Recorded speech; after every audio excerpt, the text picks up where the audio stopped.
புதிய ஆண்டுக்காக ஆண்டவருக்கு நாம் எல்லாருமே நன்றி சொல்ல வேண்டும்.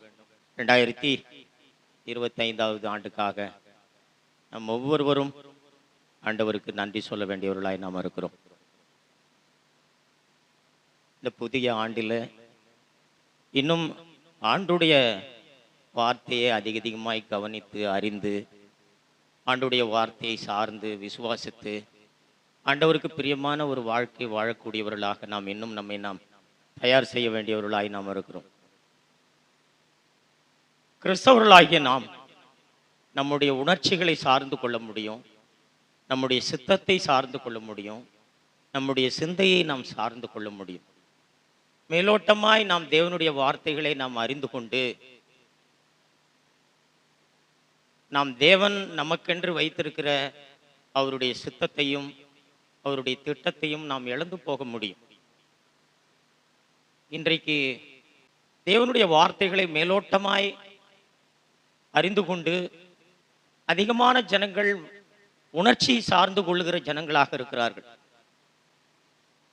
தங்களுடைய சிந்தைகளை சார்ந்து கொள்ளுகிற ஜனங்களாக இருக்கிறார்கள்.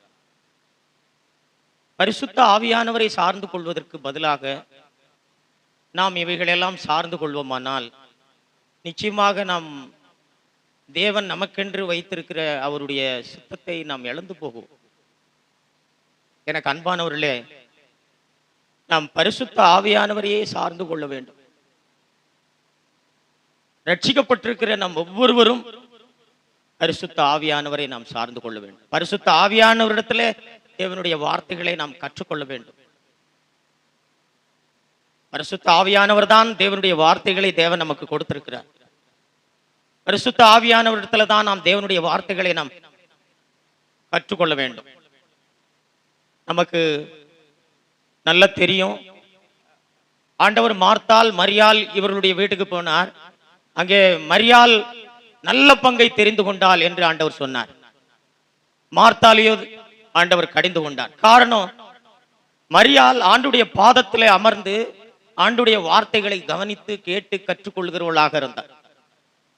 ஆனால் மார்த்தாள் ஆண்டவருக்கென்று பல காரியங்களை செய்கிறவர்களாக காணப்பட்டார். இன்றைக்கு நாம் பாடுகிறது ஆண்டவருக்காக தான் நாம் பாடுகிறோம், இசைக்கிறது ஆண்டவருக்காக தான் நாம் இசைக்கிறோம், ஊழியம் செய்கிறது ஆண்டவருக்காக தான் நாம் ஊழியம் செய்கிறோம். இப்படி பல காரியங்களை நாம் ஆண்டவருக்காக தான் நாம் செய்கிறோம். ஆனால் மார்த்தாளை போல தேவன் இவை எல்லாவற்றையும் நாம் செய்தாலும் கூட நம்மை பார்த்து ஆண்டவர் நம்மை கடிந்து கொள்ள முடியும். மார்த்தாளை கடிந்து கொண்டது போல நம்மையும் அவர் கடிந்து கொள்ள முடியும். காரணம், தேவனுடைய பாதத்தில் அமர்ந்து தேவன் சொல்லுகிறதை கேட்டு கற்றுக்கொண்டு அவர் சொல்லுகிற வழியில் நாம் அவருக்கென்று செய்ய வேண்டும். நாம நம்முடைய விருப்பம் போல நம்முடைய சிந்தையை சார்ந்து கொண்டு நம்முடைய சித்தத்தை சார்ந்து கொண்டு நம்முடைய உணர்ச்சியை சார்ந்து கொண்டு நாம் தேவனுக்கென்று எந்த காரியங்களை செய்தாலும் தேவன் நம்மை கடிந்து கொள்வார். தேவன் சொல்லுகிற வழியிலே தேவனுடைய சித்தத்தின்படி தேவனுடைய விருப்பத்தின்படி அவருடைய வழியில தான் நாம் அவருக்கென்று ஒன்றை என்ன பண்ணோம், நாம் செய்திட வேண்டும். ஆகவேதான் இன்றைக்கு அநேகர் தேவனுடைய வார்த்தைகளை மேலோட்டமாய் அறிந்து கொள்வதின் மித்தமாக முக்கியமான காரியங்களை எல்லாம் விட்டு முக்கியமற்ற காரியங்கள்ல கவனம் செலுத்துகிறவர்களாக இருக்கிறார்கள். எனக்கு அன்பானவர்களே, நாம் பூமியினுடைய மேற்பரப்பிலே நாம் பார்த்தோம்னா வெறும் வைக்கோல், புல், மரம் இவைகள் தான் இருக்கும்.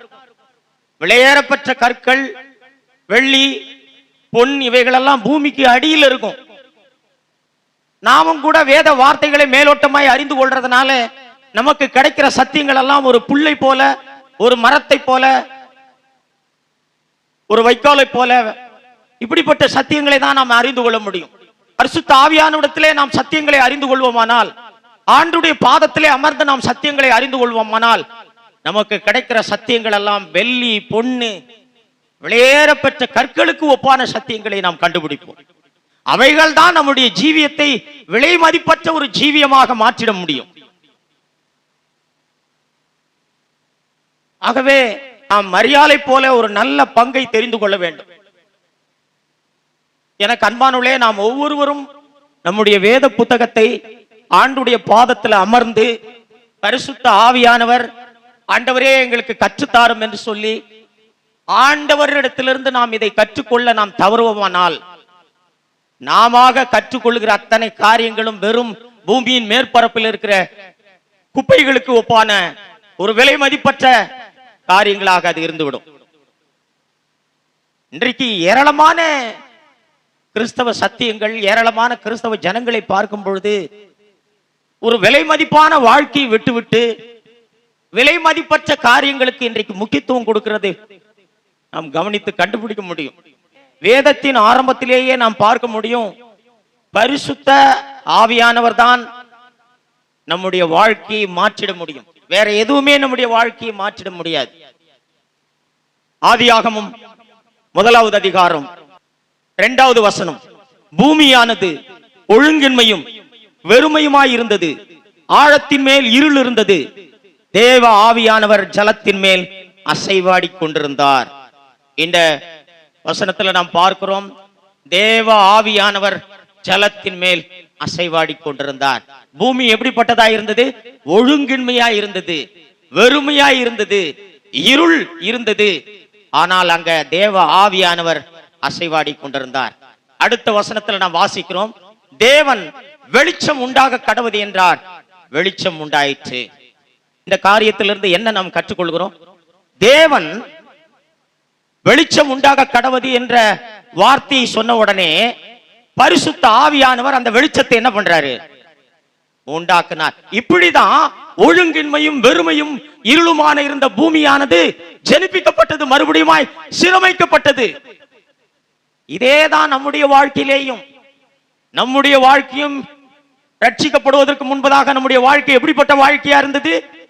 ஒழுங்கின்மையா இருந்தது, வெறுமையா இருந்தது, இருள் இருந்தது. இப்படிப்பட்ட வாழ்க்கையை தேவன் மாற்றி அமைத்திட வேண்டுமானால் வெறுமனமே இந்த வார்த்தைகளை வைத்துக் கொண்டு அது மாறிடாது. தேவனுடைய வார்த்தை பரிசுத்த ஆவியானவர், தேவனுடைய வார்த்தையும் பரிசுத்த ஆவியானவரும் சேர்ந்து செயல்படாவிட்டால் இருளான நம்முடைய வாழ்க்கை என்ன பண்ணாது? வெளிச்சமாகாது. ஒழுங்கின்மையான நம்முடைய வாழ்க்கை ஒழுங்காக மாறாது. வெறுமையான நம்முடைய வாழ்க்கை நிரப்பப்பட்ட ஒரு வாழ்க்கையாக என்ன பண்ணாது? மாறாது. இன்றைக்கு அநேகர் பரிசுத்த ஆவியானவரை சார்ந்து வேதத்தை அறிந்து கொள்ளாமல் இருப்பதினாலே அநேக ஜனங்களை உணர்ச்சிக்கு, அவர்களுடைய உணர்ச்சிகளை தூண்டி வழி நடத்துகிறார்கள், அவருடைய சிந்தையை கிளறி வழி நடத்துகிறார்கள், அவர்களுடைய சித்தத்தின்படி வழி நடத்தி கொண்டிருக்கிறார்கள். என அன்பானவர்களே, இந்த புதிய வருடத்திலே நாம் மிகுந்த கவனம் உள்ளவர்களாக நாம் இருக்க வேண்டும். ஆண்டுடைய வார்த்தையும் பரிசுத்த ஆவியானவரும் இல்லாத பட்சத்திலே நம்முடைய வாழ்க்கை மாறாது. நம்முடைய கரத்துல ஆண்டுடைய வேத புத்தகத்தை நம்ம எல்லாரும் எடுத்துக்கொள்வோம். இந்த வேத புத்தகத்தை மாத்திரம் நாம் வைத்துக் கொண்டு நாம் வெறுமனமே நம்முடைய சிந்தையை பயன்படுத்தி நாம் படித்துக் கொண்டிருப்போமானால் நமக்கு கிடைக்கிற சத்தியங்கள் எல்லாம் பூமியின் மேற்பரப்பில் இருக்கிற குப்பைகளை போல சத்தியங்களை தான் நாம் கண்டுபிடிப்போம். அவைகள் உன்னை ஒரு காலம் விலையேறப்பெற்ற ஒரு வாழ்க்கையாக உன்னுடைய வாழ்க்கையை மாற்றிடாது. இது எப்படி இந்த பூமிக்கு எப்படி நடந்ததோ, ஒழுங்கின்மையும் வெறுமையும் இருளுமான இந்த பூமியை தேவன் வார்த்தை கொண்டும் பரிசுத்த ஆவியானவரை கொண்டும் எப்படி வெளிச்சமாக்கினாரோ அதே போலதான் நம்முடைய வாழ்க்கையும். இன்னைக்கு ரட்சிக்கப்பட்ட சொல்ற அநேகருடைய வாழ்க்கை ஒழுங்கின்மையிலிருந்து மாறி இருக்கா? வெறுமையான வாழ்க்கையிலிருந்து மாறி இருக்கா? இருளான அந்த வாழ்க்கையிலிருந்து மாறி இருக்கா? இந்த விதமான மாற்றங்கள் ஏன் வரல அப்படின்னு சொன்னா பரிசுத்த ஆவியானவரை நாம் சார்ந்து கொள்வதில்லை. பரிசுத்த ஆவியானவரை நாம் சார்ந்து கொள்ளணும். மரியாள் என்ன பண்ணாங்க? ஆண்டவருடைய பாதத்தில் போய் அமர்ந்து அவர் சொல்றதை கேட்டு அவரிடத்துல கற்றுக்கொண்டாங்க. ஆகவே எனக்கு அன்பானவர்களே, நாம் பரிசுத்த ஆவியானவரை நாம் சார்ந்து கொள்ளணும்.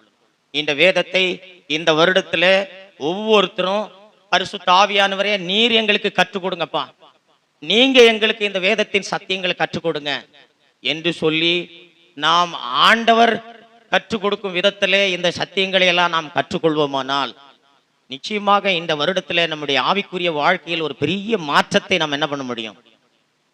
நம்ம பார்க்க முடியும். ஆண்டுடைய வார்த்தையை தேவன் எதற்காக கொடுத்திருக்கிறார்? நாம் பெரிய பணக்காரர்களாக மாறுவதற்கா? இல்ல எந்த விதமான ஒரு பிரச்சனையும் வராமல் வாழ்வதற்காகவா? இல்ல எந்த ஒரு வியாதியும் இல்லாமல் ஆரோக்கியமாக இந்த பூமியில வாழ்வதற்காகவா? இவைகளுக்காக எல்லாம் தேவனுடைய வார்த்தை கொடுக்கப்படல. ஆண்டவர் எதற்காக இந்த பூமிக்கு வந்தார்? பரிசுத்தமாய் வாழ்வதற்காக, பரிசுத்தமாய் வாழ்ந்து சிலுவையில் மரிப்பதற்காக. ஏன் சிலுவையில் மரிச்சாரு? உயிரோடு எழுந்திருப்பதற்காக. ஏன் உயிரோடு எழுந்தாரு? பரிசுத்த ஆவியானவரை அனுப்புவதற்காக. அவர் பிறக்காவிட்டால் அவர் பரிசுத்தமாய் வாழ்ந்திருக்க முடியாது. அவர் பரிசுத்தமாய் வாழாவிட்டால் சிலுவையில் மரித்திருக்க முடியாது. சிலுவையில் மரிக்காவிட்டால் உயிர் தெழுந்திருக்க முடியாது. உயிர் தெழாவிட்டால் பரிசுத்த ஆவியானவரை அருளி இருக்க முடியாது. இன்றைக்கு நான் இயேசுவை விசுவாசிக்கிறேன் என்று சொல்லுகிறோம். நான் ரட்சிக்கப்பட்டிருக்கிறேன் என்று சொல்லுகிறோம். ரட்சிக்கப்படும் பொழுது தேவன் பரிசுத்த ஆவியானவரை நமக்கு அருள செய்கிறார். பரிசுத்த ஆவியானவரை தேவன் நமக்கு அனுப்புகிறார். பரிசுத்த ஆவியானவரை நாம் பெற்றுக் கொள்கிறோம். பரிசுத்த ஆவியானவரை பெற்றுக் கொண்டிருக்கிற ஜனங்கள் பரிசுத்த ஆவியானவராலேயே இந்த தேவனுடைய வார்த்தைகளையும் சத்தியங்களையும் நாம் என்ன பண்ணோம்? அறிந்து கொள்ள வேண்டும். பரிசுத்த ஆவியானவராலேயே நாம் சத்தியங்களை நாம் அறிந்து கொள்ள வேண்டும். இயேசு கிறிஸ்து சிலுவையிலே மரித்த நோக்கமே நம்முடைய பாவங்களிலிருந்து நம்மை மன்னித்து பாவங்களிலிருந்து நம்மை விடுதலையாக்குவதற்காக அவர் மரித்தார். இன்றைக்கு தேவனுடைய வார்த்தைகளை எடுத்துக்கொண்டு ஜனங்கள் இந்த பூமிக்குரிய ரீதியிலே பெரிய பணக்காரர்களாக வேண்டும், ஐஸ்வர்யவான்களாக வேண்டும், வியாதி இல்லாமல் வாழ வேண்டும், தரித்திரர்களாக இல்லாமல் வாழ வேண்டும் என்று சொல்லி ஜனங்களை ஏமாற்றுகிறார்கள், ஜனங்களை வஞ்சிக்கிறார்கள். என்ன பேசிக் கொண்டிருக்கிறார்கள்?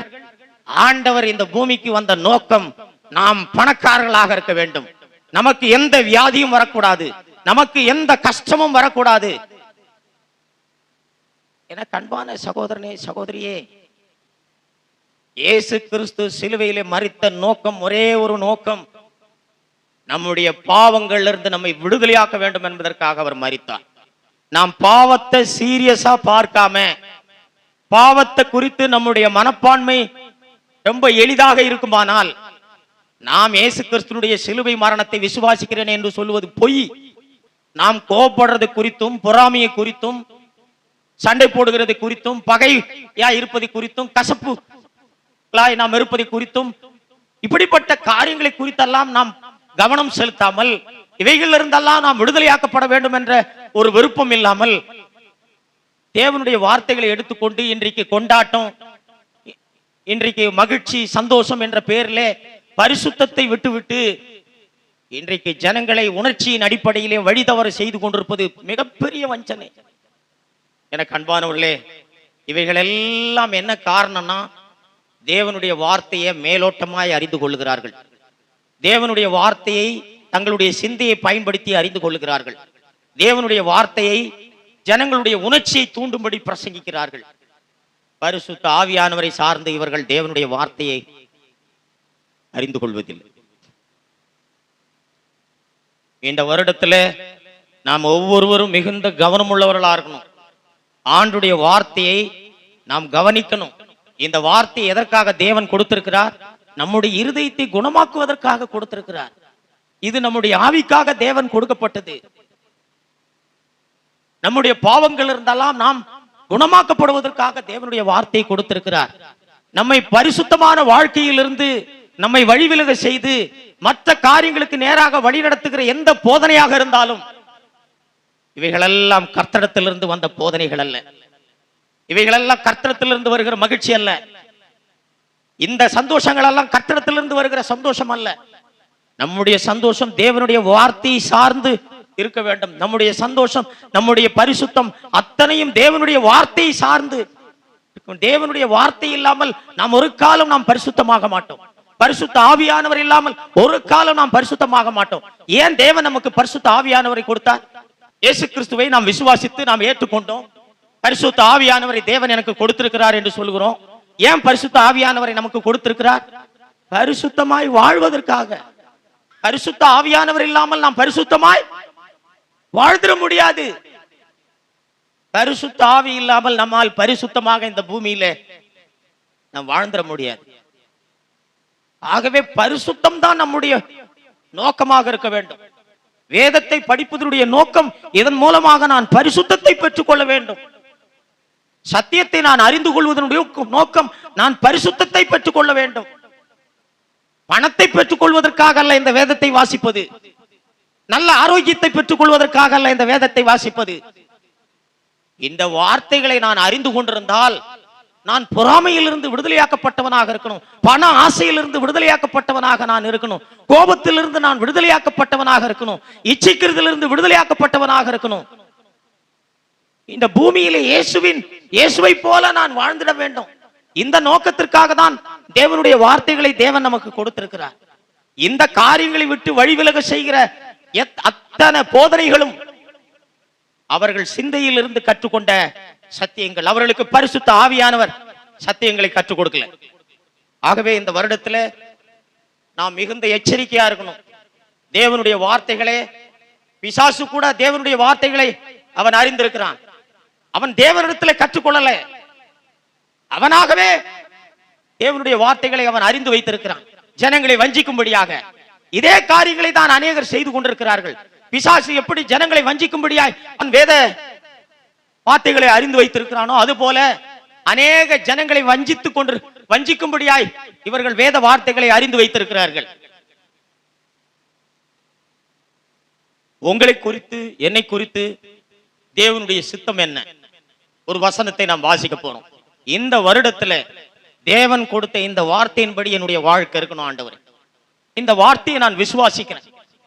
இது உங்களுக்கும் எனக்கும் கொடுக்கப்பட்ட வார்த்தை. இது புது உடன்படிக்கையின் ஜனங்களுக்கு கொடுக்கப்பட்ட வார்த்தை. இயேசு கிறிஸ்துவுக்குள்ளாக இருக்கிற ஜனங்களுக்கு கொடுக்கப்பட்டிருக்கிற வார்த்தை. 1 தெசலோனிக்கேயர் 5வது அதிகாரம் 18வது வசனம். எல்லாவற்றிலேயும் ஸ்தோத்திரம் செய்யுங்கள், அப்படி செய்வதே கிறிஸ்து இயேசுவுக்குள் உங்களை குறித்து தேவனுடைய சித்தமாயிருக்கிறது. எனக்கு அன்பானவர்களே, நான் தேவனுடைய சித்தத்தை செய்ய விருப்பமா இருக்கிறேன்னு நீங்க சொல்றீங்களா? நான் தேவனுடைய சித்தத்தை செய்ய நான் விருப்பமா இருக்கிறேன்னு சொல்றீங்களா? அப்படியானா உங்களை குறித்து, என்னை குறித்து இருக்கிற தேவனுடைய சித்தம் என்ன தெரியுமா? இந்த வருடம் முழுவதும் ஒரு கம்ப்ளைண்ட் கூட, ஒரு முறுமுறுப்பு கூட, ஒரு குறை சொல்லுதல் கூட, ஆண்டவரை எதிர்த்து ஒரு கேள்வி கூட, ஆண்டவரை ஒரு சந்தேகம் கூட இல்லாம எல்லாவற்றிலேயும் அவருக்கு தேங்க்ஸ் பண்ணணும். In everything give thanks அப்படின்னு ஆங்கிலத்தில் இருக்குது. எல்லாவற்றிலேயும் ஸ்தோத்திரம் செய்யுங்கள். என்ன நடந்தாலும் நம்முடைய வாயிலிருந்து ஒரு முறுமுறுப்பு வரக்கூடாது. எனக்கு ஏன் இது நடந்தது, ஏன் எனக்கு இப்படி ஆச்சு, எனக்கு ஏன் இப்படி செஞ்சிட்டாங்க, என்னை ஏன் இப்படி பேசிட்டாங்க, ஒரு முறுமுறுப்பு, ஒரு குறை சொல்லுதல் எதுவுமே இருக்கக்கூடாது. இந்த வார்த்தையை நிறைவேற்ற வேண்டுமானால் நமக்கு விசுவாசம் வேணும். இது நம்முடைய வாழ்க்கையில நிறைவேற வேண்டுமானால் நமக்கு என்ன வேணும்? விசுவாசம் வேணும். எல்லாவற்றிலேயும் ஸ்தோத்திரம் செய்யுங்கள். இன்னொரு இடத்துல எபேசியர் 5வது அதிகாரம் 20வது வசனத்துல எப்பொழுதும் ஸ்தோத்திரம் செய்யுங்கள். எல்லாவற்றிலேயும் மட்டும் இல்ல, எப்பொழுதும் ஸ்தோத்திரம் செய்யுங்கள். எபேசியர் 5வது அதிகாரம் 20வது வசனம். நம்முடைய கர்த்தராகிய இயேசு கிறிஸ்துவின் நாமத்தினாலே எப்பொழுதும், கோடிட்டு இந்த வார்த்தை கோடிட்டுக் கொள்ளுங்க, எப்பொழுதும் எல்லாவற்றிற்காகவும் பிதாவாகிய தேவனை ஸ்தோத்தரித்து. எனக்கு அன்பானவர்களே, பழைய உடன்படிக்கையிலே இஸ்ரேல் ஜனங்களை குறித்து நமக்கு நல்லா தெரியும். இஸ்ரேல் ஜனங்களுக்கு அவர்களுக்கு விரும்பினது கிடைக்கும் பொழுது, அவர்களுக்கு நினைச்சதெல்லாம் நடக்கும் பொழுது, அப்பொழுதுதான் அவர்களால் ஆண்டவருக்கு என்ன பண்ண முடியும்? நன்றி சொல்லிட முடியும். செங்கடல் 2ஆக பிளந்து அந்த அற்புதத்தை பார்த்த உடனே அப்பதான் ஜனங்கள் ஆண்டவர் மேல உங்களுக்கு அப்பதான் என்ன வந்தது? விசுவாசம் வந்தது. அப்பதான் ஆண்டவருக்கு என்ன பண்றாங்க? ஸ்தோத்திரம் சொல்றாங்க.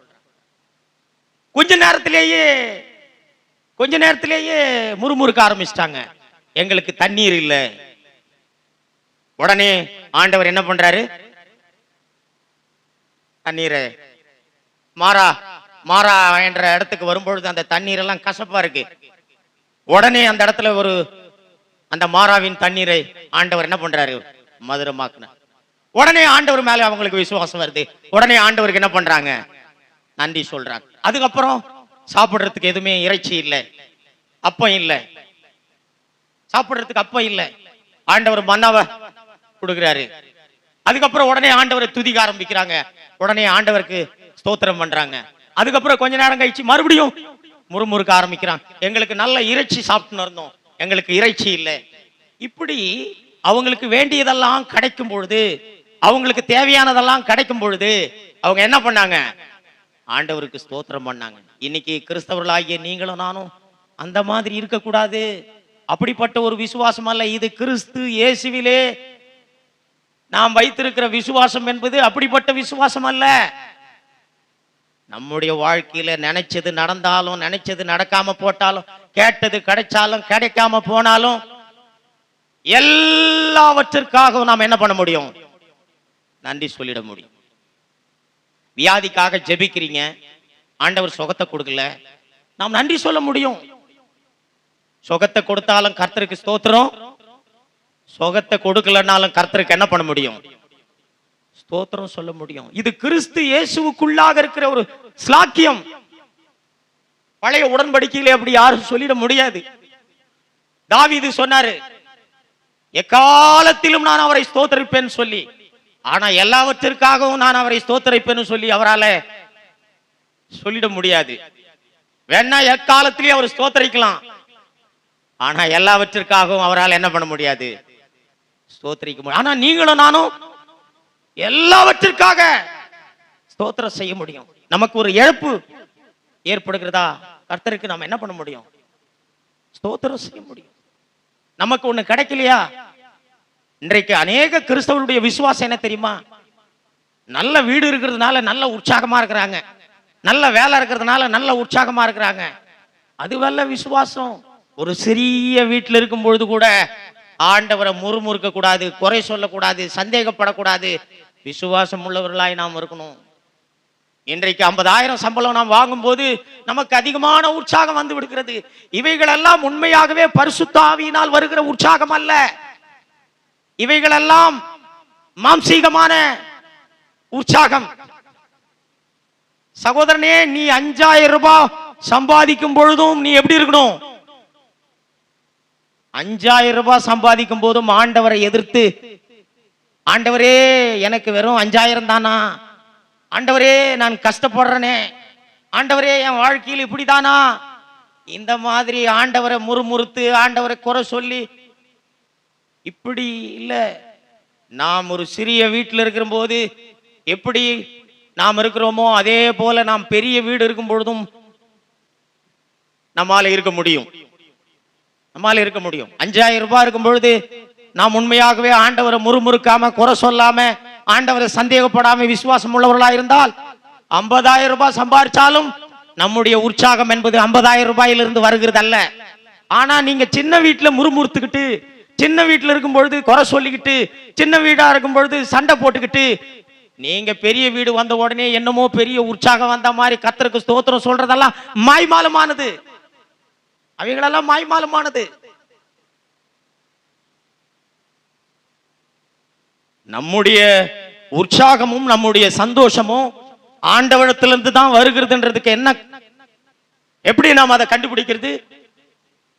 எனக்கு ஒரு சின்ன வேலை இருக்கும் பொழுதும் நான் ஆண்டவரை குறை சொல்லக்கூடாது. ஒரு சிறிய வீட்டில் வசிக்கும் பொழுதும் ஆண்டவரை நான் குறை சொல்லக்கூடாது. குறைவான சம்பளம் வாங்கும் போதும் நான் ஆண்டவரை என்ன பண்ணக்கூடாது?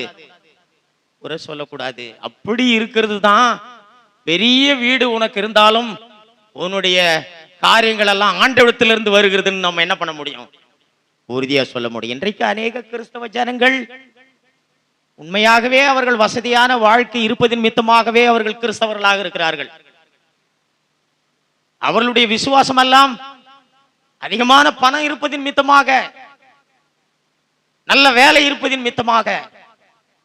நாம் பழைய உடன்படிக்கையில பார்க்கிறோம், யோபு ஒரு அற்புதமான ஒரு தேவனுடைய மனுஷன். இந்த தேவனுடைய மனுஷன் அவருக்கு இருந்த சொத்தை இழந்தாரு, அவருக்கு இருந்த பிள்ளைகளை இழந்தாரு, அவருக்கு இருந்த மிருக ஜீவன்களை இழந்தாரு, அவருடைய சரீரம் கூட வியாதினால பாதிக்கப்பட்டது. ஆண்டவர் இது எல்லாம் அனுமதிச்சாரு. ஆனா யோபு சொன்னாரு, கர்த்தர் கொடுத்தார், கர்த்தர் எடுத்தார். அவருடைய மனவிடத்துல சொல்றாரு, தேவனிடத்துல நன்மையை பெற்ற நாம் தீமையை பெற வேண்டாமோ? ஆனா இவை எல்லாவற்றையும் சொல்லிட்டு அடுத்த அதிகாரத்துல, நான் ஏன் பிறந்தேன்னு எனக்கே தெரியலையே, கருவிலேயே நான் அழிஞ்சு போயிருந்தா நல்லா இருக்குமே. நீங்க 3வது அதிகாரத்தை, யோபு 1வது அதிகாரம் 2வது அதிகாரத்துல யோபு என்ன சொல்றாரு? கர்த்தர் கொடுத்தார், கர்த்தர் எடுத்தார். 2வது அதிகாரத்துல என்ன சொல்றாரு? நன்மையை பெற்ற நாம் தீமையை பெற வேண்டாமோ என்று சொல்லி அவருடைய மனைவிடத்துல சொல்றாரு. 3வது அதிகாரத்தை எடுத்து பாருங்க, நான் கருவிலேயே அழிந்து போயிருந்தால் நலமா இருந்திருக்கும், என் பிறந்த நாள் சபிக்கப்படுவதாக. ஏன் அப்படி சொன்னாரு? ஏன்னா அவருக்குள்ளாக பரிசுத்த ஆவியின் வல்லமை இல்லை. பரிசுத்த ஆவியானவரை தேவன் பழைய உடன்படிக்கையில கொடுக்கல. பரிசுத்த ஆவியானவரை அவர்களுடைய இருதயத்திலே பெற்றுக்கொள்ள முடியாது இருந்தது. ஆகவே அவர் கர்த்தர் கொடுத்தார், கர்த்தர் எடுத்தார் என்று சொல்ல முடிந்தாலும் கூட அவர் அடுத்த சனமே அவர் என்ன சொல்றாரு? நான் என்னுடைய பிறந்த நாளை சபிக்கிறேன், நான் இந்த பூமியிலே பிறவாதிருந்தால் நலமாயிருக்கும் என்று சொல். நீங்களும் நானும் அப்படி சொல்ல தேவையில்லை, நீங்களும் நானும் அப்படி சொல்ல தேவையில்லை. யோபு ஒரு அற்புதமான மனுஷர், அற்புதமான தேவனுடைய மனுஷன். ஆனா அந்த யோபு பரிசுத்த ஆவியானவரை பெற்றுக்கொள்ளும்படி பழைய உடன்படிக்கையில தேவன் பரிசுத்த ஆவியானவரை அருளப்படாததுனால அந்த யோபு என்ன பண்ண முடியல, அவரை உண்மையாகவே அவரை சொல்லிட முடியல. ஆனா நீங்களும் நானும் அப்படி இல்லை. நாம் எதை இழந்தாலும், நமக்குரிய காரியங்கள் எதை இழந்தாலும் நாம் உற்சாகமாக நம்மால் என்ன பண்ண முடியும்? சொல்லிட முடியும். காரணம் அது நம்முடைய பலத்திலே நாம் அதை செய்யறது இல்லை. கிறிஸ்தவ வாழ்க்கைனாலே நம்முடைய பலத்திலே வாழ்கிற வாழ்க்கை இல்லை, அது பரிசுத்த ஆவியானவருடைய பலத்திலே வாழ்கிற வாழ்க்கை.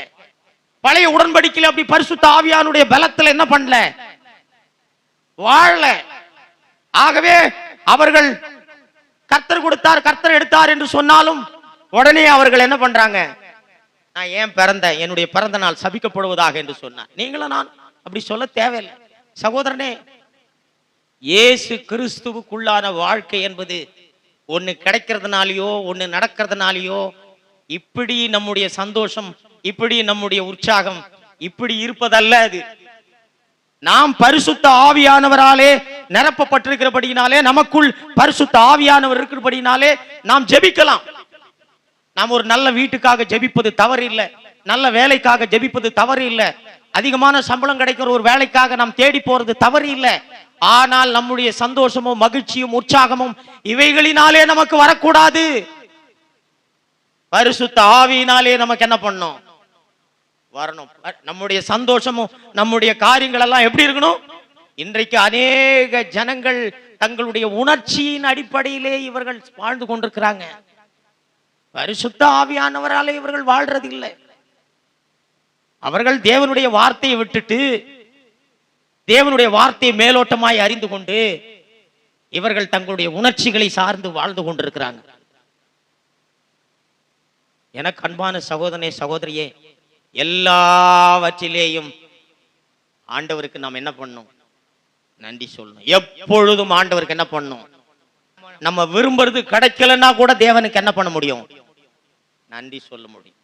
ஒருவேளை நல்ல வீட்டுக்காக ஜெபிக்கிறோம், ஒருவேளை நம்ம நல்ல வீடே இல்லை, இந்த ஒரு சிறிய வீட்டுல தான் நம்ம வாழ்ந்துட்டு போனோம்னு தேவன் நமக்கு அப்படிப்பட்ட வாழ்க்கையை கொடுத்திருந்தா சந்தோஷமாய் நம்ம என்ன பண்ணணும்?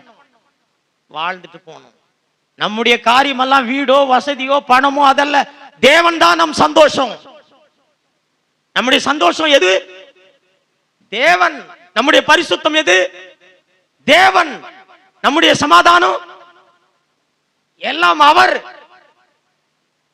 எல்லாம் தேவன். சகோதரனே, பரிசுத்த ஆவியினாலே வாழ்கிற வாழ்க்கை அற்புதமான ஒரு வாழ்க்கை.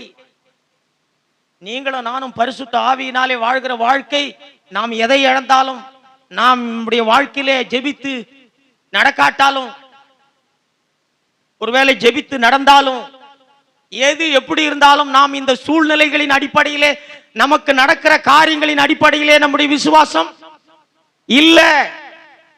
இந்த அடிப்படையிலே விசுவாசம் இல்ல. சுகம் கிடைக்கிறதுனால நம்முடைய விசுவாசம் இருக்கக்கூடாது. வேலை கிடைக்கிறதுனால நம்முடைய விசுவாசம் இருக்கக்கூடாது. வசதியான சம்பாத்தியம் இருக்கிறதுனால நம்முடைய விசுவாசம் இருக்கக்கூடாது. இவைகளெல்லாம் உங்களுடைய உணர்ச்சியின் அடிப்படையிலே நீங்கள் வாழ்ந்து கொண்டிருக்கிறீங்க. தேவன் சுகம் கொடுத்தா நன்றின்னு சொல்லுங்க. தேவன் ஒரு நல்ல வீட்டை கொடுத்தா நன்றின்னு சொல்லுங்க. இவைகளுக்கெல்லாம் நீங்க ஏதோ ஒரு தகுதியான ஆளுன்னு சொல்லி, தேவனுடைய இரக்கம், தேவன் உங்களுக்கு நல்ல சம்பாதித்து கொடுத்திருந்தால் ஆண்டவருக்கு நன்றி சொல்லுங்க. ஆனால் உங்களுடைய விசுவாசம் என்பது, நான் இயேசுவை விசுவாசிக்கிறேன்னு சொன்னா, அவருடைய வார்த்தையை விசுவாசிக்கிறேன்னு சொன்னா, என்னுடைய வாழ்க்கையில நான் பரிசுத்தமான ஒரு வாழ்க்கையை நான் என்ன பண்ணணும்? வாழ்ந்துடணும். அந்த பரிசுத்தத்திலிருந்து தான் என்னுடைய சந்தோஷம், என்னுடைய சமாதானம், என்னுடைய எல்லாமே எங்க இருந்து? பரிசுத்தத்திலிருந்து. எனக்கு அன்பான சகோதரனே, சகோதரியே, இந்த வருஷத்துல நாம் ஒரு தீர்மானம் எடுக்கணும். ஆண்டவரே, என்னுடைய வாழ்க்கையில நான் எது நடந்தாலும் எல்லாவற்றுக்கும் நான் உமக்கு நன்றி சொல்லக்கூடியவனாய் நான் இருக்கணும். எனக்கு அப்படிப்பட்ட ஒரு கிருபையை தாங்க ஆண்டவரே. நான் முறுமுறுக்க கூடாது, நான் குறை சொல்லக்கூடாது, நான் புலம்ப கூடாது. இதே எபேசியர் 5வது அதிகாரத்துல 4வது வசனம், அப்படியே வம்பும் புத்தியினமான பேச்சும் பரியாசமும் தகாதவைகள் ஸ்தோத்திரம் செய்தலே தகும். தேவையில்லாத வார்த்தைகளை பேசுறது, குடும்பங்கள்ல நம்முடைய வீட்டுல தேவையில்லாத வார்த்தைகளை பேசுறது, பரியாசமான வார்த்தைகளை பேசுறது, வம்பும் புத்தியினமான வார்த்தைகளை பேசுறது, இவைகளெல்லாம் விட்டுட்டு எது நடந்தாலும் எல்லாவற்றிற்காகவும் தேவனுக்கு என்ன பண்ணணும்? ஆண்டவரே உமக்கு நன்றி ஆண்டவரே, உமக்கு நன்றி ஆண்டவரே. தேவன் சர்வ வல்லமை உள்ளவர். நாம் ஜெபிக்கும் பொழுது தேவன் நம்முடைய ஜெபத்தை கேட்டு நமக்கு செய்திட முடியும். ஒருவேளை தேவன் அதை செய்யலன்னா, என்னுடைய நன்மைக்காக தேவன் அதை என்ன பண்றாரு? அனுமதிச்சு வைத்திருக்கிறாரு. அதன் மூலமாய் தேவன் எனக்கு ஒரு நல்ல பாடத்தை கற்றுக் கொடுக்கிறாரு. ஆவிக்குரிய பாடத்தை தேவன் எனக்கு கற்றுக் கொடுக்கிறார். நீங்க பார்க்கலையா? 2 கொரிந்தியர்ல அப்போஸ்தலனாகிய பவுல், அவருக்கு ஒரு பிரச்சனை இருந்துச்சு. ஆண்டவரிடத்துல 3 முறை ஜெபிக்கிறாரு. ஆனா அவருடைய ஜெபத்துக்கு என்ன கிடைக்கல? பதில் கிடைக்கல. ஆண்டவர் என்ன சொல்லிட்டாரு? ஏன் ஆண்டவர் அவரை சுகமாக்கி இருக்க முடியாதா? ஆண்டவரால் அவரை குணமாக்கி இருக்க முடியாதா? ஏன் குணமாக்கல? அது இருக்கிறது உனக்கு நல்லது. அப்பதான் என்னுடைய கிருபையை நான் உனக்கு தர முடியும். என்னுடைய கிருபை முக்கியமா, நீ சுகமாகிறது முக்கியமா? பவுல் சொல்றாரு, உங்களோட கிருபை தான் எனக்கு முக்கியம்ன்றாரு. சகோதரனே, இந்த பூமியில கிருபையை காட்டிலும் சுகம் ஒரு பெரிதல்ல. சுகவீனமா இருந்து கூட தேவனுடைய கிருபை இருந்தால் நாம் வெற்றி உள்ளவர்களாக இந்த பூமியில என்ன பண்ண முடியும்? வாழ்ந்துட முடியும். பிரச்சனையிலிருந்து விடுதலை ஆவதல்ல, பிரச்சனை இருந்து கூட தேவனுடைய கிருபை இருந்தால் நாம் ஜெயமுள்ளவர்களாக என்ன பண்ண முடியும்? வாழ்ந்துட முடியும். ஏதோ ஒரு பிரச்சனை தீர்ந்தணும், ஒரு கஷ்டம் தீர்ந்தணும், ஒரு காரியங்கள் மாறிடணும், இவைகளெல்லாம் இதனாலே உங்களுடைய விசுவாசம் இருக்குமானால், நான் சொல்றேன், இது உண்மையான விசுவாசிகள் அல்ல. நாம் தேவனால் ஒன்றை செய்திட முடியும். ஆனா தேவன் ஒன்றை செய்யல அப்படின்னா, தேவன் நம்முடைய நன்மைக்காக அதை என்ன பண்றாரு? வைத்திருக்கிறார். அப்போஸ்தலனாகிய பவுலுக்கு தேவன் குணமாக்கி இருக்க முடியாதா? ஆண்டவர் என்ன சொன்னாரு? இது இருந்தா நீ தாழ்மையா இருப்ப, நீ தாழ்மையா இருந்தா என்னுடைய கிருபை உனக்கு இருக்கும். என் கிருபை இருந்தா அதுவே சகலத்துக்கு போதுமானது. உனக்கு எது வேணும்? நீ தாழ்மையா, இந்த வியாதி இருக்கிறதுனால, இந்த பலவீனம் இருக்கிறதுனால நீ தாழ்மையா இருக்கிறது முக்கியமா? நீ தாழ்மையா இருக்கிறதுனால என்னுடைய கிருபையை பெற்றுக்கிறது முக்கியமா? சகலத்துக்கு போதுமான என் கிருபை வேணுமா, சுகம் வேணுமா? எனக்கு சுகமாகலனாலும் பரவாயில்ல, நான் தாழ்மையா இருக்கணும், உங்களுடைய கிருபை எனக்கு வேணும்ட்டார். இன்றைக்கு தாழ்மைன்னா என்னன்னு தெரியல கிறிஸ்தவர்களுக்கு. அதனாலதான் சுகம் கிடைக்கிறது தான் முக்கியமா இருக்குதே தவிர தாழ்மையா இருக்கிறது அவங்களுக்கு முக்கியமா இல்ல. சுகம் கொடுத்தா கர்த்தரே ஸ்தோத்திரம், சுகம் கொடுக்கலன்னா ஆண்டவரே முறுமுறுக்கிறது. சகோதரனே, தாழ்மையை நீ தாழ்மைதான் இருக்கிறதுலேயே முக்கியமானது. நீ தாழ்மையா இருந்து தேவனுடைய கிருபை உனக்கு இருக்குமானால் நீதான் இந்த பூமியிலே வெற்றியுள்ள ஒரு மனுஷன். வேதம் தெளிவா சொல்லு, கிருபைக்கு கீழ்ப்பட்டிருந்தால் பாவம் உங்களை மேற்கொள்ள மாட்டாது. எது உனக்கு முக்கியம்? பாவம் மேற்கொள்ளாத வாழ்க்கை இந்த பூமியில வாழ்வது முக்கியமா? ஆரோக்கியமா, எந்த ஒரு நோய் இல்ல, எனக்கு எந்த ஒரு பிரச்சனையும் இல்ல, நல்ல செல்வ செழிப்பா நான் வாழ்ந்துட்டு இருக்கிறேன். ஆனா நீ பாவத்துல தான் வாழ்ந்துட்டு இருப்ப. கிருபைக்கு கீழ்ப்பட்டிருந்தால் பாவம் உங்களை. ஆகவே எனக்கு அன்பானுள்ள இந்த வருஷத்துல ஒரு தீர்மானம் நாம் எடுக்கணும். ஆண்டவரே, என் வாழ்க்கையில எது நடந்தாலும், எப்படிப்பட்ட இழப்புகள், தோல்விகள், கஷ்டம், நிந்தை, அவமானம், பிரச்சனை, எந்த காரியங்கள் எது வந்தாலும் நான் உங்களை என்ன பண்ணக்கூடாது, நாம் முறுமுறுக்க கூடாது. ஆண்டவரிடத்துல நாம் ஜெபிக்கலாம், தவறு இல்லை. பவுல் ஜெபித்தாரு. அவருக்கு இருந்த அந்த பிரச்சனைக்காக அவர் ஜெபிக்கலையா? ஜெபித்தாரு. கர்த்தர் சுகம் கொடுத்தா ஆண்டவருக்கு நன்றி. சுகம் கொடுக்கலனாலும் ஆண்டவரே என்னை தாழ்மைப்படுத்துறதுக்காக நீர் இதை என்ன பண்ணிருக்கீங்க, வைத்திருக்கிறீங்க. ஏன்னா நான் தாழ்மையா இருந்தாதான் உம்முடைய கிருபையை நான் என்ன பண்ண முடியும், பெற்றுக்கொள்ள முடியும். சுகத்தை காட்டிலும் உம்முடைய கிருபை தான் எனக்கு மேலான. ஆண்டவர் சொன்னார், என் கிருபை உனக்கு போதும். ஆகவே இந்த புது வருடத்துல, இந்த 2025வது வருடத்துல ஆண்டுடைய சத்தியங்களை எல்லாம், ஆண்டுடைய வார்த்தைக்கு அதிக நேரத்தை செலவிடுங்க தயவு செய்து. நீங்க எவ்வளோ பிஸியா இருந்தாலும் சரி, நீங்க எவ்வளோ காரியங்கள் இருந்தாலும் சரி, ஆண்டுடைய வார்த்தையினாலே நீங்கள் பலப்படாவிட்டால் இந்த உலகத்துல நாம் வெற்றியுள்ள ஒரு வாழ்க்கையை நாம் வாழ்ந்துட முடியாது. எவ்வளவு பணம் இருந்தாலும் நீங்க இந்த வாழ்க்கையை வாழ்ந்துட முடியாது. மரியாதை போல ஒரு நல்ல பங்கை நாம் என்ன பண்ணணும், தெரிந்து கொள்ளணும். ஆண்டுடைய பாதத்துல அமர்ந்து, ஆண்டவரே உம்முடைய வார்த்தைகளை எங்களுக்கு என்ன பண்ணுங்க, கற்று பாரும் ஆண்டவரே என்று சொல்லி கேட்க. ஆண்டவர் கற்றுக் கொடுக்கிற விதத்துல நாம் இதை கற்றுக்கொள்ளலன்னா, நீங்க எவ்வளவு காரியங்களை நீங்க செய்தாலும் மார்த்தால போல ஆண்டவர் நம்ம என்ன பண்ணுவாரு, அடிந்து கொள்ளும். ஆண்டவருக்காக நம்ம எவ்வளவு பெரிய காரியங்களை செய்திருப்போம், மிகப்பெரிய காரியங்களை எல்லாம் செய்திருப்போம். ஆண்டவர்கிட்ட போய் சொல்லுவோம், ஆண்டவரே உங்களுக்காக தானே நான் இசைத்தேன், உங்களுக்காக தானே நான் பாடினேன், உங்களுக்காக தானே ஊழியம் செய்தேன், உங்களுக்காக தானே இந்த காரியங்கள் எல்லாம் நான் செய்திருக்கிறேன். ஆண்டவர் சொல்வார், என் சித்தத்தின்படி நீ செய்யல, எல்லாமே உன்னுடைய சித்தத்தின்படி செய்த, உன்னை நான் அறியேன் சொல்லுவார். வேதத்துல அப்படி நடக்கலையா? ஆண்டவரிடத்துல வந்து சொல்றாங்க, உமது நாமத்தினாலே பிசாசுகளை துரத்தணும், உம்முடைய நாமத்தினாலே அற்புதங்களை செய்தோம், உம்முடைய நாமத்தினாலே நாங்கள் செய்தோம். அவங்க என்ன பொய் சொன்னாங்களா? இல்ல, ஆண்டுடைய நாமத்துல செய்தாங்க. அதெல்லாம் ஆண்டுடைய நாமத்தினால பிசாசுகளை துரத்துனாங்களா இல்லையா? துரத்துனாங்க. ஆண்டுடைய நாமத்தினால அற்புதங்கள் எல்லாம் செய்தாங்களா? செய்தாங்க. ஆனா ஆண்டவர் சொன்னாரு, என் சித்தத்தின்படி அல்ல, உங்க சித்தத்தின்படி நீங்க செய்தீங்க, அதனால உங்களை நான் என்னது. சகோதரனே, இது இந்த கிறிஸ்தவத்திலே நமக்கு நடக்கும். மார்த்தாளை போல தேவன் உன்னை கடிந்து கொள்ள முடியும். நீ மரியாதை போல இருக்கிற நல்ல பங்கை நீ தெரிந்து கொள்ளாமல் போக முடியும். நீ தாழ்மையா இருக்கணும். நீ தாழ்மையா இருந்தா மரியாதை போல, ஆண்டவரே நீர் சொல்லும், ஆண்டவரே நீர் கற்றுக் கொடுக்கும் ஆண்டவரே என்று சொல்லி, ஆண்டவர் சொல்லுகிற வழியிலே, ஆண்டவர் கற்றுக் கொடுக்கிற வழியிலே நீ ஆண்டவருக்கு ஒன்றை என்ன பண்ண முடியும், செய்திட முடியும். ஆண்டவரை கற்றுக் கொடுக்காம உன்னுடைய சிந்தையை பயன்படுத்தி, உன்னுடைய மனதை பயன்படுத்தி நீ இவைகளை எல்லாம் கற்றுக்கொண்டு நீ உன்னுடைய வழியில நீ ஆண்டவருக்கு என்று பல காரியங்களை செய்வ. ஆண்டவருக்காக தான் செய்வ. மார்த்தாள் ஆண்டவருக்காக தான் செய்தாங்க. ஆனா ஆண்டவர் சொல்வாரு, இதுவல்ல முக்கியம், மரியாதை போல நல்ல பங்கை தெரிந்து கொள்ளணும். இந்த வருடத்துல அருமையான பிள்ளைங்க, வாலிப பிள்ளைங்க, சகோதரமாருங்க, எல்லாரும் தேவனுடைய வார்த்தையை கவனித்து வாசித்து ஆண்டவரிடத்திலிருந்து கற்றுக்கொள்வதற்கு உங்களுடைய நேரங்களை செலவிடுங்க. மரியாதை போல ஒரு நல்ல பங்கை தெரிந்து கொள்ளுங்க. ஆண்டவர் இன்றைக்கு நமக்கு கொடுத்த வார்த்தை புது உடன்படிக்கையின் கட்டளை. அது இன்றைக்கு நான் வாசித்த அந்த வசனம் புது உடன்படிக்கையின் ஜனங்களாகிய உங்களுக்கும் எனக்கும் இருக்கிற கட்டளை. இது இந்த கட்டளையை நாம் நிறைவேற்றணும். நீங்களா இதை செய்திட முடியாது. பரிசுத்த ஆவியானவர் இல்லாமல் இதை செய்திட முடியாது. நமக்கு நல்ல காரியங்கள் நடக்கும்போது, நமக்கு ஃபேவரா நடக்கும்போது, நாம் விரும்புதெல்லாம் நடக்கும்போது அவருக்கு ஸ்தோத்திரம் சொல்றது ரொம்ப எளிது. ஆனா நாம் நினைக்கிறதுக்கு எதிர்மாறாக, நாம் எதிர்பார்க்காதெல்லாம் நம்முடைய வாழ்க்கையில நடக்கும் பொழுது, நாம் உள்ளத்திலிருந்து உண்மையாகவே ஆண்டவருக்கு நன்றி சொல்வது அவ்வளவு எளிதான காரியம் இல்லை. பரிசுத்த ஆவியானவர் இல்லாமல் நாம் அதை செய்திட முடியாது.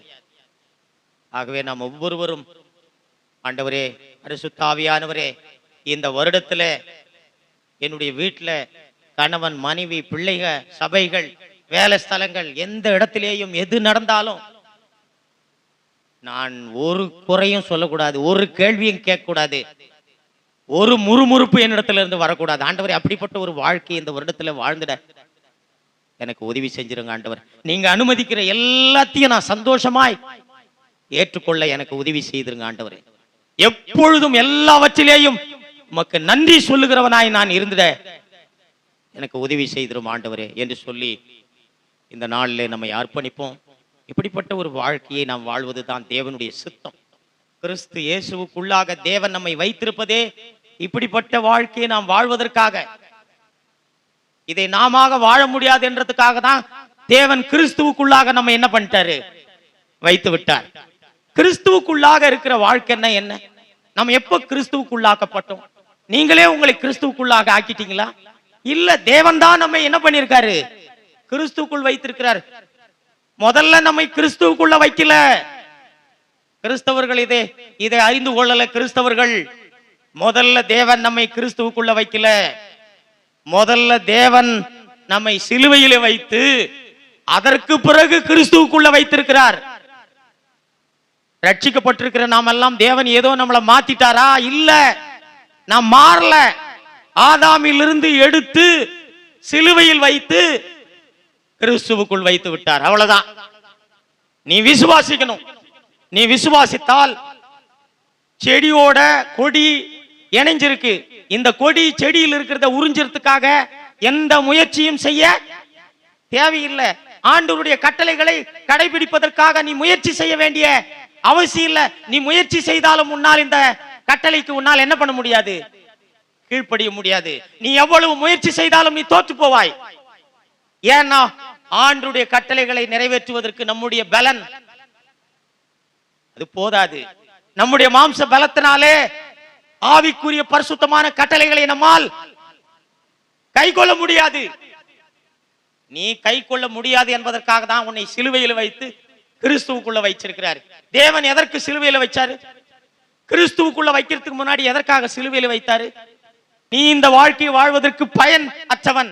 இந்த வாழ்க்கையை உன்னால் வாழ்ந்திட முடியாது. இந்த வாழ்க்கையை வாழ்வதற்கு நீ உபயோகமற்றவன். நீ சிலுவையிலே அறையப்பட வேண்டியதற்கு தான் நீ தகுதியானால். நீ சிலுவையிலே அறையப்படுவதை தவிர வேற ஒன்றுக்கும் நீ தகுதியான ஆள் இல்லை. ஆகவேதான் முதல்ல தேவன் ஆதாமிலிருந்து எடுத்து சிலுவையில் வைத்தார். சிலுவையிலிருந்து எடுத்து கிறிஸ்துவுக்குள் வைத்திருக்கிறார். ரட்சிக்கப்பட்டிருக்கிறேன் சொல்ற ஒருத்தரும் சிலுவையில் வைத்து கிறிஸ்துவுக்குள் வைத்திருக்கிறார் என்பதை ஒரு காலம் நாம் மறந்துடக்கூடாது. இந்த சிலுவையை தூக்கி போட்டுட்டு இவர்களாகவே ஆண்டவருடைய கட்டளைகள் எல்லாம் கை கொள்றதுக்கு என்ன பண்றாங்க, முயற்சி செய்யறாங்க. நீங்க எவ்வளவு கடைபிடிக்கணும் ட்ரை பண்ணாலும் உங்களால இதை என்ன பண்ண முடியாது. உங்களால முடியாது என்பதற்கு தான் உங்களை சிலுவையிலேயே வைத்திருக்கிறார். நீ இந்த பாடத்தை கற்றுக்கொள்ள, நீ சிலுவையின் பாடத்தை கற்றுக்கொள்ளல. சகோதரனே, நம்மை நாம் தாழ்த்துவோம். இந்த கட்டளையே இந்த வருடத்துல தேவன் கொடுத்த இந்த வார்த்தையை நம் வாழ்க்கையில நிறைவேற்றும்படி அவரையே நாம் சார்ந்து கொள்வோம். அவர் உதவி செய்யாமல் இதை நம்மால் என்ன பண்ண முடியாது. ஒருவேளை இதை கடைபிடிக்கிறதுக்கு நம்மால முடியாம நாம் தோற்று போனாலும் திரும்பவும் நாம் அதை என்ன பண்ணக்கூடாது, விட்டுறக்கூடாது. ஆண்டவரே, கண்டிப்பாக இதை என் வாழ்க்கையில என்ன பண்ண முடியும், நிறைவேற்ற முடியும். உம்முடைய நீர் உதவி செய்தால் இதை என்னால் என்ன பண்ண முடியும், திரும்ப திரும்ப இதை விடக்கூடாது. இந்த வருடத்துல ஒரு குறை சொல்லுதல் கூட நம்முடைய வாயிலிருந்து வரக்கூடாது.